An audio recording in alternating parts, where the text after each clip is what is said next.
Hey everyone, we are here with the Reverend Rose Wayland, who is the interim pastor at 6 Presbyterian Church in Washington, D.C. But Rose also serves a very different capacity in terms of ministry here in our presbytery. She is also, and another hat she wears professionally, is a pastoral psychotherapist. So Rose is going to share with us some things about how we as pastors and leaders might be dealing with this very unique trauma that we face right now, and how we are checking in with ourselves, but also how we can help our congregations navigate their way through a very unique trauma that they find themselves in now too. So I'm gonna turn over to Rose. Rose, share with us what we should be looking out for in ourselves as leaders going forward.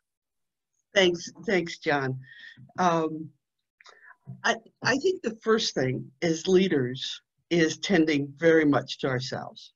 And particularly in helping professions and in ministry, a lot of us come to out of our own woundedness, and events like what we're living through cause a lot of our own triggers and old stuff to get stirred up, whether it's old grief, whether it's, recent grief, and then it's ongoing grief of things that we're losing in the moment and in this situation, and that gets all mixed up in there. And so really the self-care, I think, is going to be one of the most important things for us going forward. And part of that is we know our own woundedness and know ourselves in all this, how we stay connected to other people that we need to stay connected to, if that's our support, if we're more introverted, not feeling like we have to join every meeting, not feeling like we have to accept every invitation. I'm getting way more invitations for prayer groups or meetings or movie discussion groups or book clubs than I've gotten ever. And I'm an extrovert. So, and I'm hearing from people who really feel like they've got to just join everything. And I think the first thing is tending to what we need that way and how we do things. I'm finding for myself the grief being the really, I want to say stumbling block, but the issue that comes up most for me. I'm finding all of this experience is both pulling up a lot of old grief of the losses and particularly the loss of the spouse, even though it's been almost 8 years of those kind of memories coming back and finding myself feeling the same kind of shock. It's current. I had an aunt that died, one of my favorite aunts. I can't go to her funeral. That painful. Another aunt and uncle who are needing to move into a nursing home and shutting down their house, and hearing from them how they can't be together, but also touches me personally because those people I care about, and so that kind of grief we're going to be dealing with. The intense grief in this of anybody we might know who's dealing with the COVID-19, who's been diagnosed and in the hospital, and we can't be with them in all the ways. What are some of the practices, like tactile things, that I could do to help examine my own grief in this, that to make sure that I'm not ignoring it or pushing something? What are practices I can put in on my Wednesday morning to help me examine this inside myself? I would go back to those things that work best for you, for us, for any of us. For some of us, it's journaling.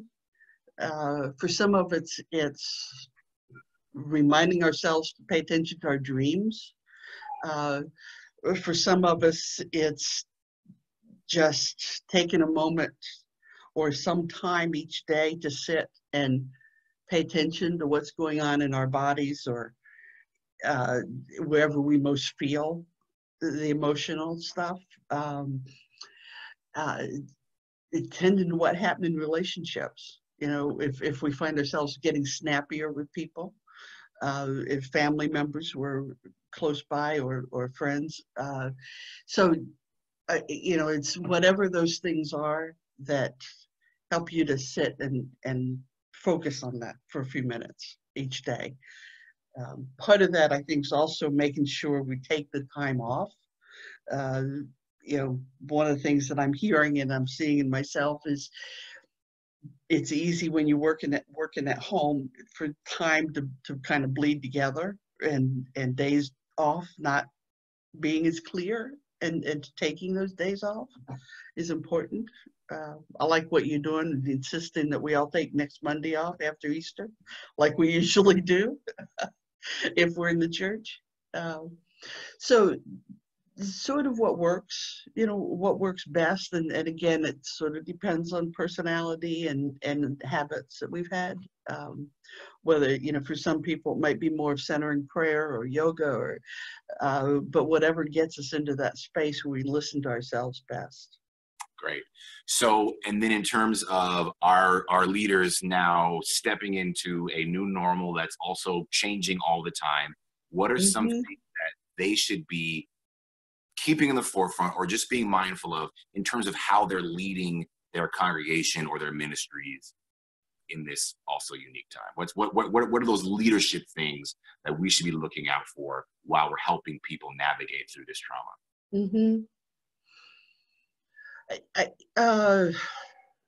As much as you can, I would say pay attention, and if you don't know much about the whole grief process, pay attention to that, the stages that people go through, because you're going to be sort of the focus of that.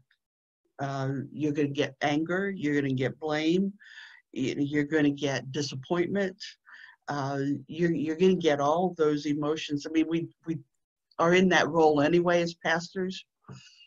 I think in times of crisis, it's going to be even more intense at times, where we're sort of that blank screen that we get all that stuff thrown at us, whether it's true or not. And part of that leadership role is going to be able to discern, you know, is it something I did that really stepped on somebody's toes that I need to take responsibility for? Or am I really the blank screen right now because they need somewhere to dump their anger and, you know, their fear and their anxiety, and I just happen to be the most convenient leader in the moment to do that, the vessel for it. And somebody asked me one time about my office, what's in my office, and I realized at the time that I have a lot of vessels that people have given to me over time, little pots, a lot of them, you know, ceramic things from around the world.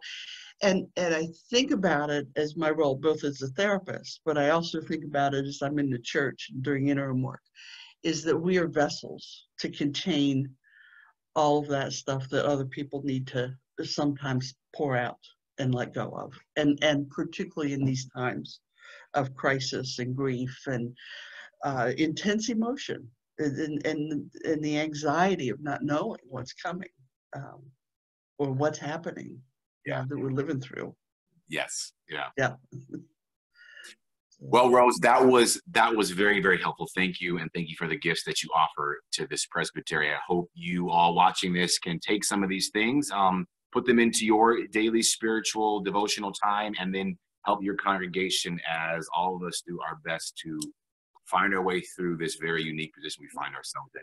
We're going to be using these videos every week to come with some more practices to help you as leaders in our churches and our ministries as we together navigate these very uncharted waters ahead. So, Rose, thank you much. And feel free to call for kind of private consultation if you run into something. I know there's some other people in the presbytery who do trauma work and post-traumatic work as well, that we're available. Great. Thank you so much, Rose. We'll put that in somewhere down here in the bottom of this link and information. And we'll see y'all next time. All right. Thanks, John.